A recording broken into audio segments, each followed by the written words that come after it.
Welcome to Bookscape Epic Reads, where we dive deep into the world of popular books, exploring timeless classics and modern bestsellers alike.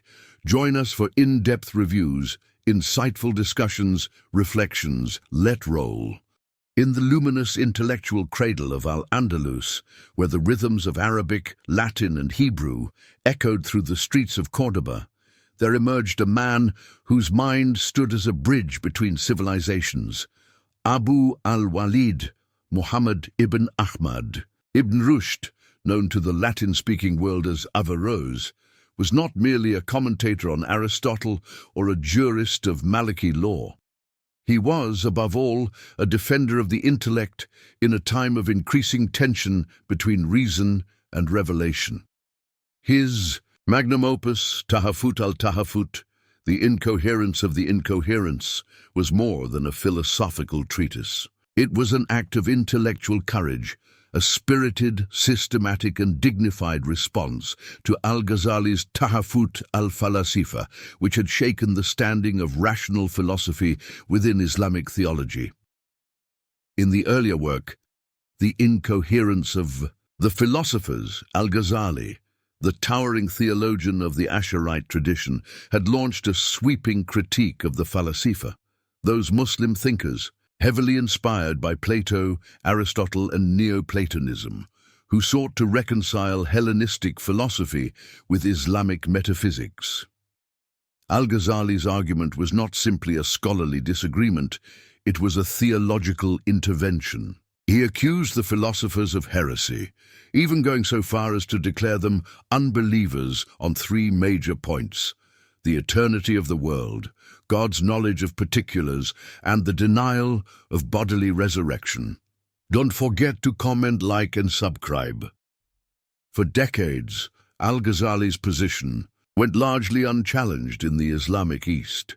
His synthesis of Sufi spirituality and Asharite dogma came to dominate Sunni orthodoxy.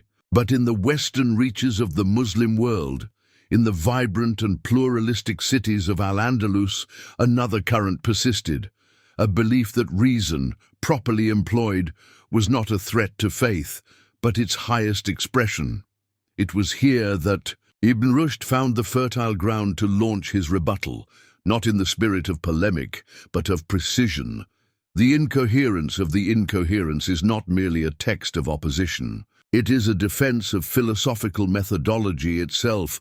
Ibn Rushd does not aim to dismantle Al-Ghazali's authority through personal attack. Rather, he goes through the original text line by line, argument by argument, dissecting the logic, assessing the interpretations, and restoring the legitimacy of rational inquiry. It is a text that champions not only content, but the dignity of the process of thought. Ibn Rushd begins by affirming the role of philosophy in Islam. For him, the study of logic, mathematics, physics, metaphysics, and ethics is not foreign to the faith. On the contrary, he argues, the Qur'an repeatedly calls believers to reflect upon the natural world, to ponder the order of the cosmos, and to use the intellect as a means of drawing closer to God. Thus, philosophy is not heresy. It is a form of devotion. The heart of the debate lies in the three major accusations made by Al-Ghazali. First, the eternity of the world. Al-Ghazali charges that the philosophers deny that the world was created in time, thereby contradicting the clear assertion of the Qur'an that the universe was created by God ex nihilo. Ibn Rushd does not reject the idea of creation. He clarifies that the philosophers understand creation not necessarily as a temporal event, but as an eternal dependence. In this view, the world and time itself are co-eternal with God, not independent or self-caused, but always reliant on divine will. Time, as a measure of motion, cannot exist without motion, and motion cannot exist without a moving cause, the heavenly spheres, eternally moved by the prime mover. This does not diminish God's role as creator. It elevates the concept of divine causality beyond the limits of human temporality. Second, God's knowledge of particulars. Al-Ghazali claims the philosophers deny that God knows individual events and beings. Ibn Rushd replies that this is a misreading. The philosophers do not deny God's knowledge, they distinguish it. God's knowledge is not like ours, limited to sensory impressions or sequential experience. Rather, it is universal, timeless, and perfect. God knows particulars as causes of universals, in a way befitting divine majesty. To suggest otherwise, according to Ibn Rushd, would be to anthropomorphize the divine mind. Third, bodily resurrection. Here lies perhaps the most contentious disagreement. Al-Ghazali defends a literal interpretation.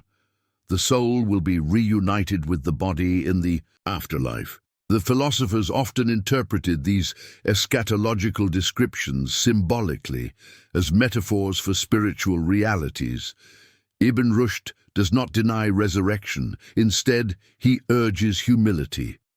The precise nature of the afterlife, he argues, may be veiled in metaphor, yet this does not negate its reality. He upholds the truth of resurrection while allowing for intellectual exploration of its form, thereby safeguarding both doctrinal orthodoxy and philosophical integrity. Beyond these three issues, Ibn Rushd explores broader themes: the nature of causality, the role of syllogistic reasoning, the degrees of certainty in various fields of knowledge, and the criteria for interpreting scriptural texts. Don't forget to comment, like, and subscribe. He maintains that when Scripture appears to contradict demonstrative, proven truth, one must reinterpret the text allegorically. This hermeneutic principle is not an escape from faith, but a safeguard for its deeper meaning. He also takes aim at the general climate of suspicion toward philosophy.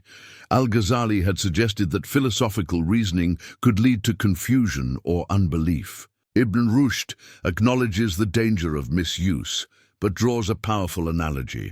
One does not ban the use of knives because some cut themselves. Misapplication is a personal failure, not an indictment of the tool itself.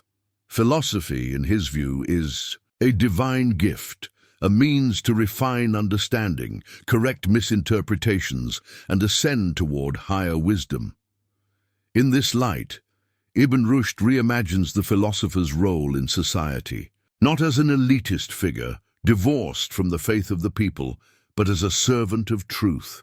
He insists that truth has levels, some grasped through rhetorical persuasion for the masses, others through dialectical reasoning for theologians, and the highest through demonstration for philosophers. This stratification is not arrogance, it is pedagogical sensitivity. Each mind must be nourished according to its capacity, but the highest minds must not be shackled. Despite his rigor and eloquence, Ibn Rushd's views found little traction in his own time. In the waning days of the Almohad dynasty, as theological conservatism gained the upper hand, he was exiled from court and his books publicly burned. Yet the ideas refused to die. Through the Latin translations of his works, especially his commentaries on Aristotle, Ibn Rushd became a cornerstone of the Western philosophical tradition. He influenced Christian, Jewish, and secular thinkers alike. Don't forget to comment, like, and subscribe. Thomas Aquinas wrestled with his interpretations.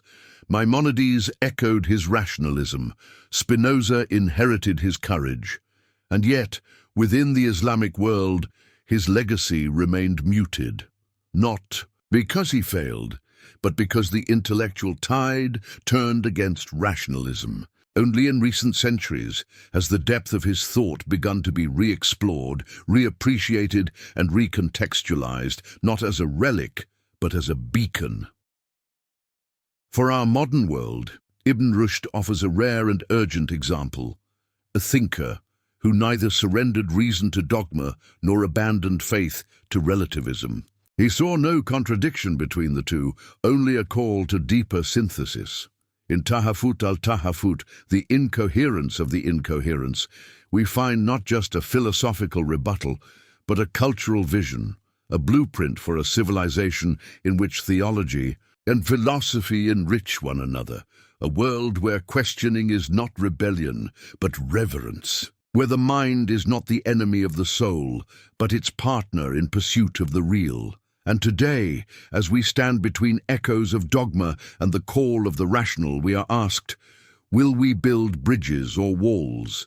Will we, like Ibn Rushd, dare to think, dare to believe, and dare to reconcile the two? Don't forget to comment, like, and subscribe.